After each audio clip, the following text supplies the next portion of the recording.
Fala, gente amiga, tudo bom? Eu sou o Carlos Luz e este é o Batata Diário, seu programa de dicas do Diário do Capitão.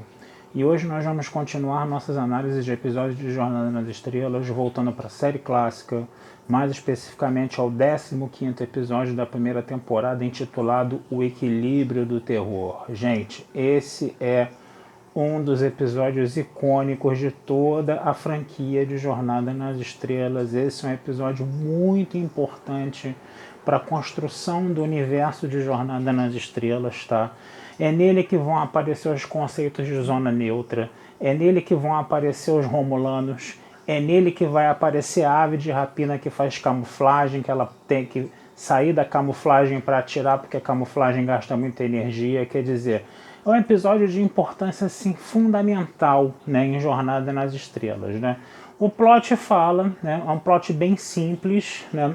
Ele fala, né, de uma ave de rapina romulana que está atacando postos, né, de observação de humanos que estão montados em asteroides, né, ao longo das bordas, né, dos limites da zona neutra, né? Os romulanos eles invadem, né,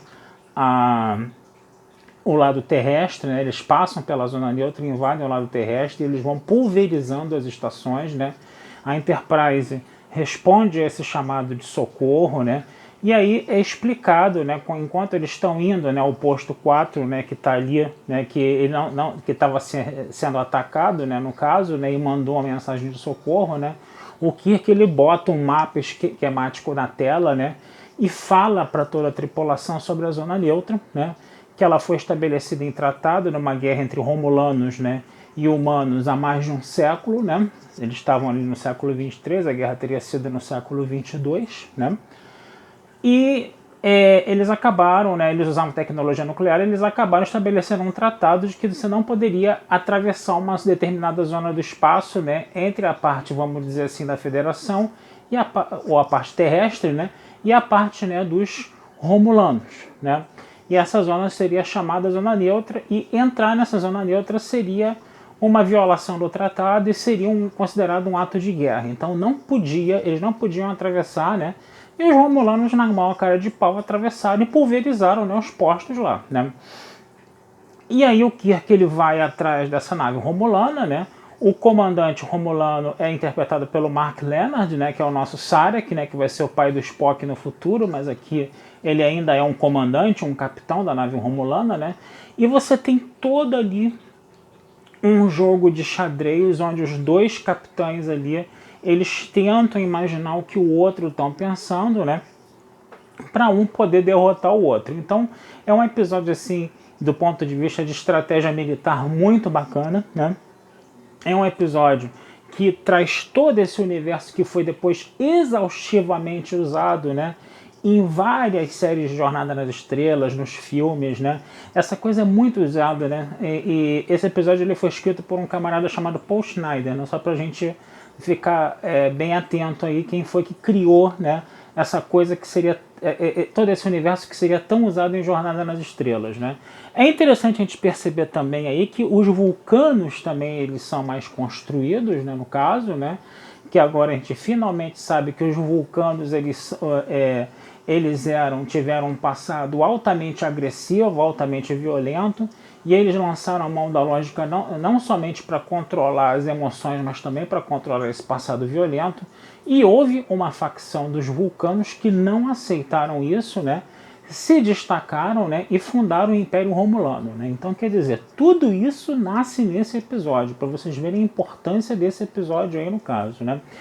E é interessante também a gente perceber, né, que finalmente, né, em Jornada nas Estrelas você vai ter um inimigo fixo ali, né, você vai ter um antagonista fixo ali, né, que vai, vamos dizer assim, metaforizar, né, o papel da Guerra Fria naquela época, né, que a série estava sendo feita na década de 60, né?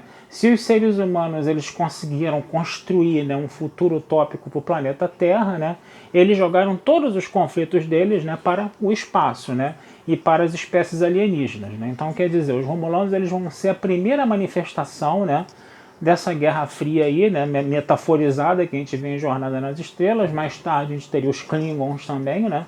Mas aí vocês estão vendo, né, que Jornada nas Estrelas está começando a se tornar uma coisa mais complexa, uma coisa mais bem trabalhada, né? E esse episódio ele tem muita importância nisso, né? Esse é um episódio também que vai trabalhar um pouco os personagens, né? A gente vai ter ali no início um casamento, né? Que o Kirk está fazendo, né? E no final do casamento, do episódio, o noivo acaba morrendo, o Kirk tem que confortar a moça, né? Mas isso foi só vamos dizer assim, uma gota de dramaticidade ali no episódio, né? Porque a construção dos personagens mesmo a gente vê, né? Justamente no Kirk, né? Que tem uma hora lá que a nave eles estão num compasso de espera lá, né? Que os romulanos não estão enxergando os humanos e vice-versa, né?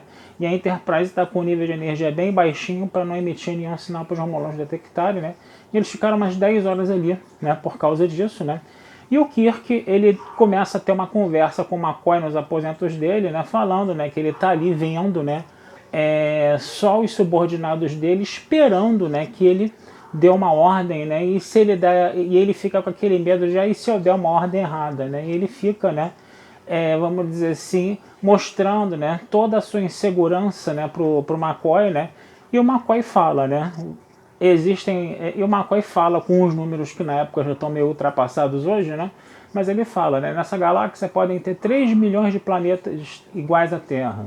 A gente pode ter 3 milhões de galáxias iguais a essa no universo, né? Mas ainda assim só existe cada um de nós, né? Nós somos, né, únicos, né? Então você não deixa, né? Não deixa essa situação estragar quem você é, né? Então ele fala isso, né, pro Kirk, né?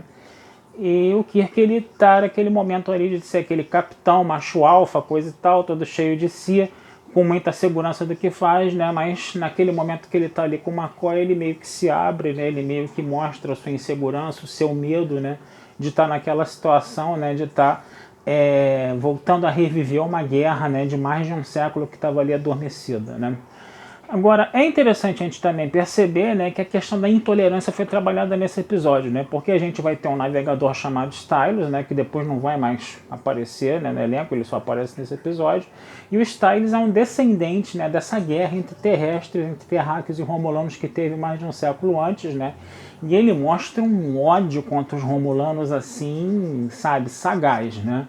Ele acha que os romulanos têm que ser atacados imediatamente, que eles violaram a zona neutra, que eles vão voltar para a zona neutra e a Enterprise vai invadir a zona neutra, aí vai aparecer que a culpa é da Enterprise, que tem que dar o bote logo antes que eles voltem para a zona neutra, né? O Kirk até abaixa a bola dele um pouquinho ali, né, no caso, né? E o pior de tudo é quando, né, a tripulação da Enterprise descobre, né, que os romulanos têm essa... vamos dizer assim, essa ascendência, né, vulcana, né, no caso, né?